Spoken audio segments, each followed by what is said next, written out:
Subscribe कीजिए हमारे channel Sonipat 24 को।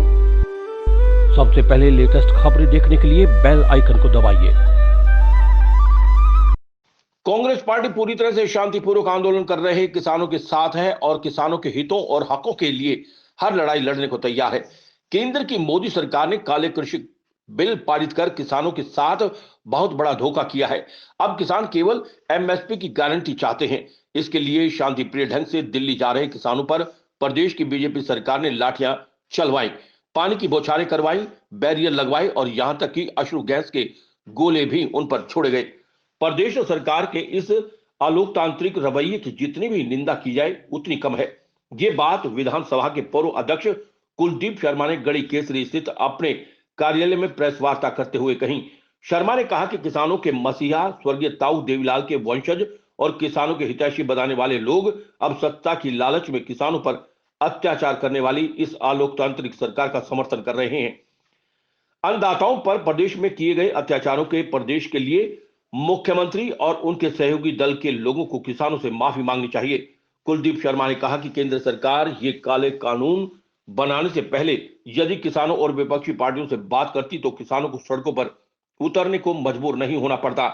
सरकार के पास अब भी समय है कि वो पूंजीपतियों के लिए बनाए गए इस काले कानून को वापस लेकर एमएसपी की गारंटी को लेकर कानून बनाए। यदि सरकार अपने हट से पीछे नहीं हटी तो किसान भी पीछे नहीं हटेंगे। सोनीपत 24 के लिए कपिल शर्मा की रिपोर्ट। देखिए, देश का अन्नदाता इस भरी ठंड में तमाम बाधाओं को पार करते हुए आज दिल्ली की सल्तनत के दरवाजे खटखटा रहा है। किसान इंसाफ मांग रहा है,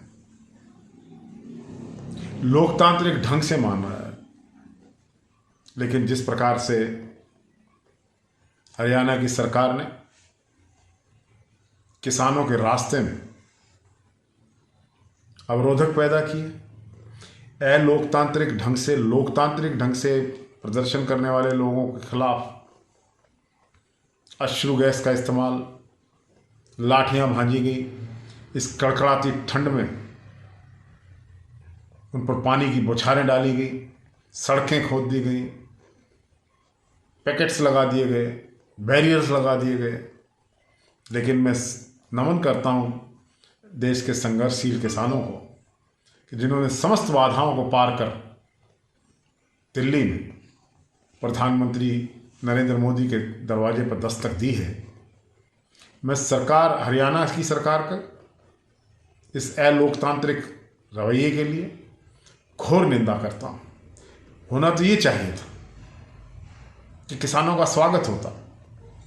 किसान अपना खून पसीना बहाकर देश का पेट भरता है। उस किसान को आज सड़कों पर रहने के लिए मजबूर करने वाली है हरियाणा की सरकार और इसके सहयोगी दल आज जनता के आईने में सामने दिखाई दे रहे हैं।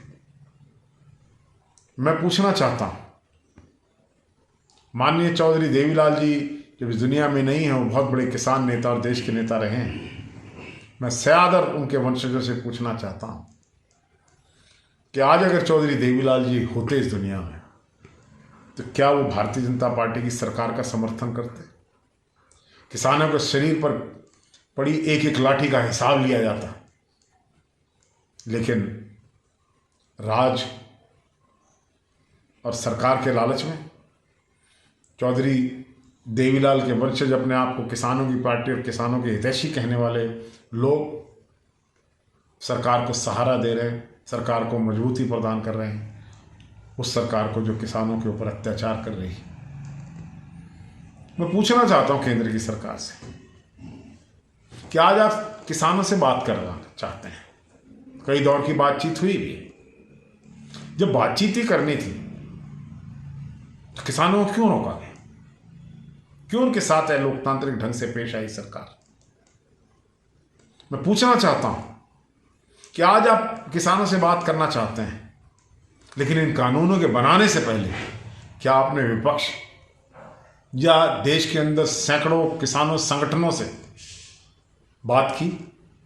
आज आप बात करने के लिए मजबूर हैं। अगर आपने पहले बात करके कानून बनाया होता तो निश्चित रूप से जो आज किसानों की मांग है कि एमएसपी को स्टैट्यूटरी लॉ बनाया जाए, वो मांग पूरी है। आज भी सरकार के पास समय है। इससे पहले कि किसानों द्वारा जलाई गई लोकतंत्र की चिंगारी ये राष्ट्र के अंदर एक विशाल स्वरूप धारण करे, उससे पहले सरकार को किसानों के आंसू पूछने चाहिए, सरकार को किसानों से माफ़ी मांगनी चाहिए और उनका जो जायज़ मांग है, इसका समूचा विपक्ष जिसका समर्थन कर रहा है कि एमएसपी को स्टैट्यूटरी लॉ बनाकर ये जो काले कानून बनाए गए हैं, जो पूंजीपतियों का तिजोरी और पेट भरने के लिए बनाए गए हैं, इन काले कानूनों से इसके देश के किसान को आज़ाद करे और इनको अन्नदाताओं को एक सुख की रोटी खाने की इजाज़त ये सरकार अगर दे। आज अगर ये सरकार अपने हठधर्मिता से हठधर्म से पीछे नहीं हटेगी तो देश का किसान भी पीछे नहीं हटेगा। आस्ता आस्ता आप देख रहे हैं कि देश के किसान संगठन, खाप और जनरल किसान, आड़ती, व्यापारी, कर्मचारी, सभी वर्गों के लोग किसानों की इन मांगों को जायज़ मानते हुए इस आंदोलन में उनका सहारा बने हैं, उनके शिरकत कर रहे हैं, उनकी मदद कर रहे हैं। तो मेरा हरियाणा सरकार से निवेदन है कि सबसे पहले मुख्यमंत्री श्री मनोहर लाल खट्टर, जिन्होंने किसान को अलोकतांत्रिक ढंग से लाठियां बांधकर, अश्रु गैस छोड़कर, पानी की बौछारें डालकर उनके इरादों को तोड़ने की कोशिश की, सबसे पहले ये सरकार और इस सरकार में अन्य गठबंधन सहयोगी लोग राष्ट्रपिता महात्मा गांधी की समाधि पर जाकर देश के किसानों से माफ़ी मांगे। माफ़ी मांगने के बाद मुख्यमंत्री और इनके सहयोगी दल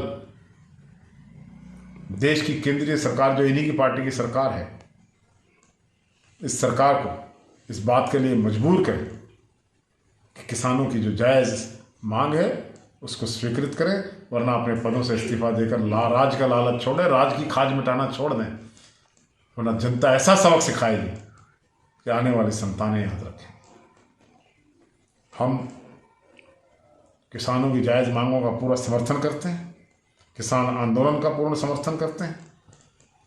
ये आंदोलन क्योंकि गैर राजनीतिक है, राजनीतिक दल समर्थन कर रहे हैं, लेकिन लड़ाई किसान लड़ रहे हैं, हम उनके साथ हैं, हम उनको सहयोग देंगे, जहाँ जिसकी चीज़ की ज़रूरत होगी हम किसानों के साथ।